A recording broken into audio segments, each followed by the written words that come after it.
Hard to see how this might be extremely controversial. Luxury goods force us to ask questions like, why do $4,000 horse bags exist in a world where millions can't even afford to feed themselves? People have questioned the ethics of luxury goods for pretty much all of history. Even Plato in ancient Greece saw luxury goods as vain and greedy.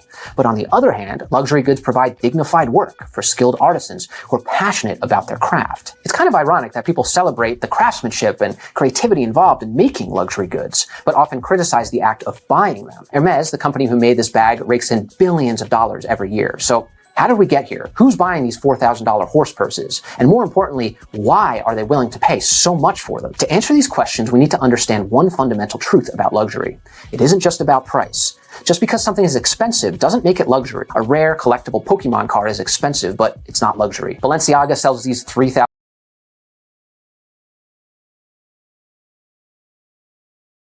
I just didn't have a body of work. So I couldn't put out no music because I didn't have a body of work. Then last year, I was planning to have an album. I was trying to put out an album, but I couldn't focus. I fell in the deepest depression that I had ever had. And with that depression, I couldn't function. I couldn't function at nothing. And when I talk about function, it's not even like, oh, just working. I couldn't eat. I couldn't sleep. I couldn't do nothing. So that just halted everything that I had. So it's not really because of having a baby. Sometimes too, I don't be wanting to put music because I love being in the studio and I love creating music and I love perfecting my craft. And that's like baking a cake. You bake a cake, you practice baking the cake, you practice baking a cake. And then when you put out the songs, sometimes it be good.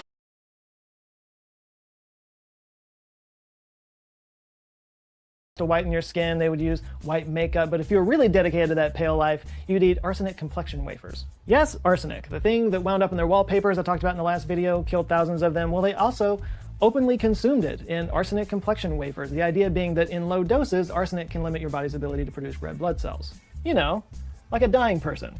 But less red blood cells under the skin meant paler skin, because we all know anemia is the sexiest disease. These extreme beauty hacks are of course mostly aimed at women, but if you feel sorry for the women of the age right now, just wait. It gets worse. Number 3, women had it.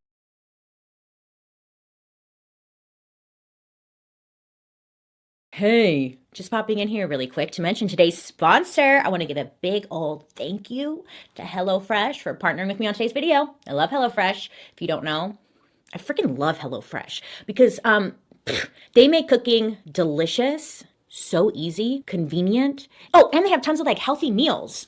HelloFresh is the best. No matter what your food and dietary goals are, like maybe eating at restaurants less, or maybe making healthier meals, HelloFresh can definitely help you reach your goals. With 50 weekly menu and market items to choose from, you can stay on track with simple recipes and fresh, pre-portioned ingredients that help you cut back on the trips to the grocery store, which is great because no one wants to do that unless you have to, you know? HelloFresh makes eating well really easy because they have a ton of different plans like family-friendly, fit and wholesome, pescatarian, and veggie.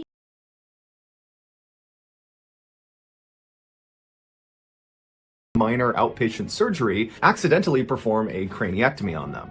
Also, please subscribe to our channel and turn on all notifications so you don't miss any of our weekly uploads. All right, let's get into today's stories.